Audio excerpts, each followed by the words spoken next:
ನಮಸ್ಕಾರ ವೀಕ್ಷಕರೇ.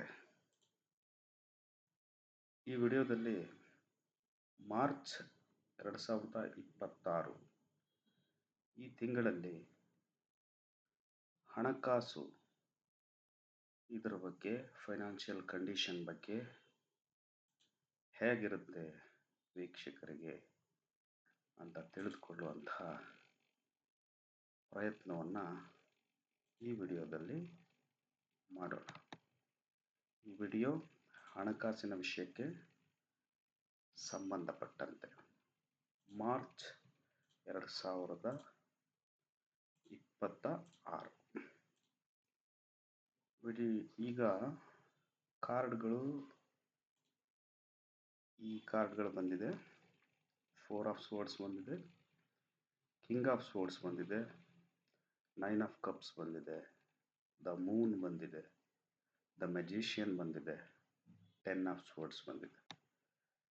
ಈಗ ಸಿಚುಯೇಷನನ್ನು ಅನಲೈಸ್ ಮಾಡೋಣ. ಮೊದಲನೇ ಕಾರ್ಡು 4 ಆಫ್ ಸ್ವೋರ್ಡ್ಸ್.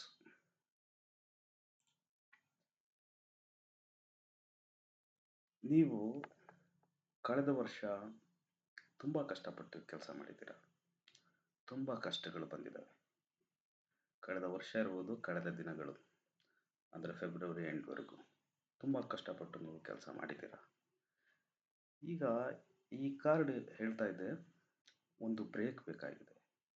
ಯಾವುದೇ ದೊಡ್ಡದಾಗಿರುವಂಥ ವಸ್ತು ಆಗಿರ್ಬೋದು, ಇನ್ವೆಸ್ಟ್ಮೆಂಟ್ ಆಗಿರ್ಬೋದು, ಬಿಗಿನಿಂಗ್ ಆಫ್ ದ ಮಾರ್ಚ್, ಆರಂಭದ ದಿನಗಳು ಮಾರ್ಚ್ನಲ್ಲಿ ಆ ಥರದ್ದನ್ನು ಮಾಡೋದಕ್ಕೆ ಹೋಗಬೇಡಿ. ಬಿಗಿನಿಂಗ್ನಲ್ಲಿ ಕೂತು ಯೋಚನೆ ಮಾಡಿ, ಬಜೆಟ್ ಎಲ್ಲಿ ಸಮಸ್ಯೆ ಆಗ್ತಾ ಇದೆ, ಎಲ್ಲಿ ಹಣ ಹೋಗ್ತಾ ಇದೆ.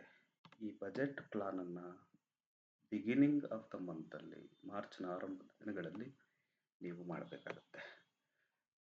ಅದು ನಿಮ್ಮ 4 ಆಫ್ ಸ್ವೋರ್ಡ್ಸ್. ಎರಡನೇ ಕಾರ್ಡು ಬಂದು ಕಿಂಗ್ ಆಫ್ ಸ್ವೋರ್ಡ್ಸ್. ಈ ಕಿಂಗ್ ಆಫ್ ಸ್ವೋರ್ಡ್ಸು ಇದು ಅನ್ವಯ ಆಗೋದು ಒಂದು ಮಾರ್ಚ್ನ ಮಧ್ಯಭಾಗದಲ್ಲಿ. ನಿಮಗೆ ಹಣ ಎಲ್ಲಿ ಹೋಗ್ತಾ ಇದೆ, ಏನಾಗ್ತಾ ಇದೆ, ಬರೋದೆಲ್ಲಿ ಹೋಗೋದೆಲ್ಲಿ ಅನ್ನೋದ್ರ ಬಗ್ಗೆ ಕ್ಲಿಯರ್ ಆದ ಒಂದು ನಿಮ್ಮ ಮನೋಭಾವನೆ ಅಥವಾ ಕ್ಲಿಯರ್ ಆಗಿ ತಿಳಿದುಕೊಳ್ಬೇಕು ಅನ್ನುವಂತಹ ಮನಸ್ಥಿತಿ ನಿಮಗಿರಬೇಕು ಫಸ್ಟ್. ಅದಾದಮೇಲೆ ನೀವು ಚಾಯ್ಸ್ ಮಾಡಬೇಕು, ಕ್ಲಿಯರ್ ಚಾಯ್ಸ್. ಇದನ್ನು ಇಲ್ಲಿ ಇನ್ವೆಸ್ಟ್ ಮಾಡಬೇಕು ಅಥವಾ ಇದನ್ನು ಇಲ್ಲಿ ಸೇವ್ ಮಾಡಬೇಕು, ಇಲ್ಲಿ ಪೋಲಾಗ್ತಾ ಇರೋದನ್ನು ಉಳಿಸ್ಬೇಕು ಅನ್ನುವಂಥದ್ದನ್ನು ನೀವು ಡಿಸೈಡ್ ಮಾಡಬೇಕಾಗತ್ತೆ. ನೀವು ನಿಮ್ಮ ಯಾರಾದರೂ ಫೈನಾನ್ಷಿಯಲಿ ಸ್ಟ್ರಾಂಗ್ ಇರುವಂತಹ, ನಾಲೆಡ್ಜ್ ಇರುವಂತಹ ನಿಮ್ಮ ಫ್ರೆಂಡು ಅಥವಾ ಕೌನ್ಸಿಲರು ಯಾರಾದರೂ ಇರ್ಬೋದು. ಅವರ ಮೂಲಕ ನೀವು ಹೆಲ್ಪ್ ತಗೊಂಡು ಮನಿ ಮ್ಯಾನೇಜ್ಮೆಂಟ್ ಬಗ್ಗೆ ಸ್ವಲ್ಪ ಕಲಿಬೇಕಾಗುತ್ತೆ. ನಿಮ್ಮದು ಸಾಲಗಳೇನಿದೆ, ಯಾವ್ಯಾವ ಡೀಲ್ಗಳನ್ನು ಮಾಡ್ಕೊಂಡಿದ್ದೀರಾ, ಸೊ ಇದ್ರ ಬಗ್ಗೆ ಎಲ್ಲ ಕ್ಲಿಯರ್ ಆಗಿ ಯೋಚನೆ ಮಾಡಿ ಏನು ಮಾಡಬೇಕು ಅನ್ನೋದ್ರ ಬಗ್ಗೆ ಒಂದು ಡಿಸೈಡ್ ಮಾಡುವಂತಹ ಕಾಲ ಯಾವುದು, ಮಾರ್ಚಿನ ಮಧ್ಯಭಾಗ. ಮುಂದಿನ ಕಾರ್ಡು ಬಂದ್ಬಿಟ್ಟು 9 ಆಫ್ ಕಪ್ಸ್. ಈ 9 ಆಫ್ ಕಪ್ಸ್ ಇದು ಹೇಳುತ್ತೆ, ಅದೇ ಮಾರ್ಚ್ ಮಧ್ಯದಲ್ಲಿ ನಿಮಗೆ ಒಂದು ಅನ್ಎಕ್ಸ್ಪೆಕ್ಟೆಡ್ ಮನಿ ಬರುವಂಥ ಸಾಧ್ಯತೆಯನ್ನು ಇದು ತೋರಿಸುತ್ತೆ. ನೀವು ಎಲ್ಲೋ ಇನ್ವೆಸ್ಟ್ ಮಾಡಿದ್ದು ಇವತ್ತು ಬರುವಂಥದ್ದಿರ್ಬೋದು, ಅಥವಾ ಯಾರಿಗೂ ಕೊಟ್ಟಂತಹ ಹಣ ವಾಪಸ್ ಬರುವಂಥದ್ದಿರ್ಬೋದು, ಅಥವಾ ನೀವು ಚಿಕ್ಕ ಪುಟ್ಟ ಕೆಲಸ ಮಾಡ್ತಾ ಇದ್ದಂಥ ಹಣ ಇರ್ಬೋದು. ಆ ಥರದ ಎಕ್ಸ್ಟ್ರಾ ಮನಿ ನೀವು ಎಕ್ಸ್ಪೆಕ್ಟ್ ಮಾಡದೇ ಇರುವಂಥದ್ದು ಮಾರ್ಚ್ ಮಧ್ಯಭಾಗದಲ್ಲಿ ಬರುವಂತಹ ಸಾಧ್ಯತೆ ಇದೆ. ಮುಂದಿನ ಕಾರ್ಡ್ ಬಂದು ಮೂನ್ ಕಾರ್ಡ್. ಆಲ್ಮೋಸ್ಟ್ ಮಾರ್ಚಿನ ಕೊನೆಯ ದಿನಗಳಲ್ಲಿ ನೀವು ಏನು ಅನಲೈಸ್ ಮಾಡಿರ್ತೀರ ಯಾವುದರಲ್ಲಿ ಇನ್ವೆಸ್ಟ್ ಮಾಡಬೇಕು, ಎಲ್ಲಿ ಸೇವ್ ಮಾಡಬೇಕು, ಎಲ್ಲಿ ಕಟ್ ಮಾಡಬೇಕು ಎಕ್ಸ್ಪೆಂಡಿಚರ್ನ, ಈ ಥರದ್ದೇನಿದೆ ಅದನ್ನು ಕ್ಲಿಯರಾಗಿ ಮಾಡಿ ಅಂತ ಇದು ಹೇಳ್ತಾ ಇದೆ. ಯಾವುದಾದ್ರೂ ಡೀಲ್ಗಳು ಹೆಚ್ಚು ಕಮ್ಮಿ ಆಗುವಂತಹ ಡೀಲ್ಗಳನ್ನು ಎಲ್ಲೋ ನೋಡಿಬಿಟ್ಟು ಯಾರೋ ಮಾಡ್ತಾ ಇದ್ದಾರೆ ಅಂತ ನೋಡಿಬಿಟ್ಟು ನೀವು ಮಾಡೋದಲ್ಲ. ಕ್ಲಿಯರ್ ಆಗಿ ನಿಮಗೆ ಅದರ ಬಗ್ಗೆ ನಂಬಿಕೆ ಬಂದರೆ ಮಾತ್ರ ಡೀಲ್ಗಳಿಗೆ ಹೋಗಿ.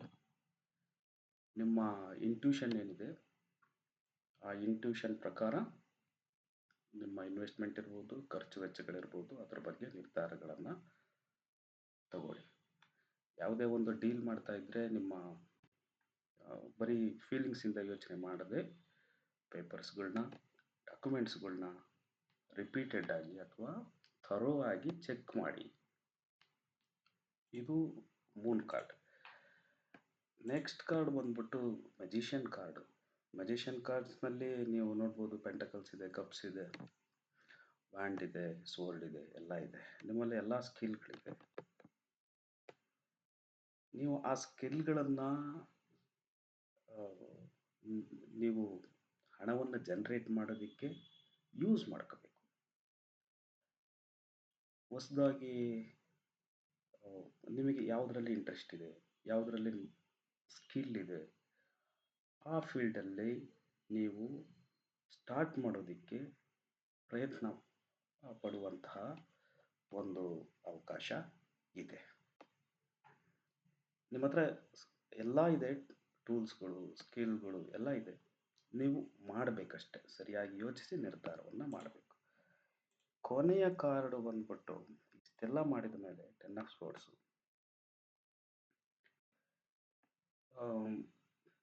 ನೀವು ಈ ಮುಂಚೆ ಮಾಡಿದಂತಹ ನಿರ್ಧಾರಗಳಲ್ಲಿ ಸಕ್ಸಸ್ಸಿನ ಪ್ರಮಾಣ ಕಡಿಮೆ ಇರ್ಬೋದು, ಒಂದು ಬ್ಯಾಡ್ ನ್ಯೂಸ್ ಬರ್ಬೋದು. ಈ ಬ್ಯಾಡ್ ನ್ಯೂಸ್ ಅಂತಂದ ತಕ್ಷಣ ಅದು ಒಂದು ಎಂಡ್. ಆ ಎಂಡಿಂದನೇ ಮತ್ತೊಂದು ಹೊಸದಾದಂತಹ ಒಂದು ಉಗಮ ಆಗೋಂಥದ್ದು, ಒಂದು ಹೊಸದೊಂದು ಸ್ಟಾರ್ಟ್ ಆಗುವಂಥದ್ದು ಅಲ್ಲಿಂದ ಶುರು ಆಗುತ್ತೆ. ಅದು ಮುಗಿದ ಮೇಲೆ, ಅದರಿಂದ ಚೇತರಿಕೆ ಅಥವಾ ಸುಧಾರಣೆ ಕಂಡ ಮೇಲೆ ನೀವು ಮತ್ತಷ್ಟು ಸ್ಟ್ರಾಂಗ್ ಆಗಿ ಬೆಳೆಯೋದಕ್ಕೆ ಅವಕಾಶ ಆಗುತ್ತೆ. ಇದು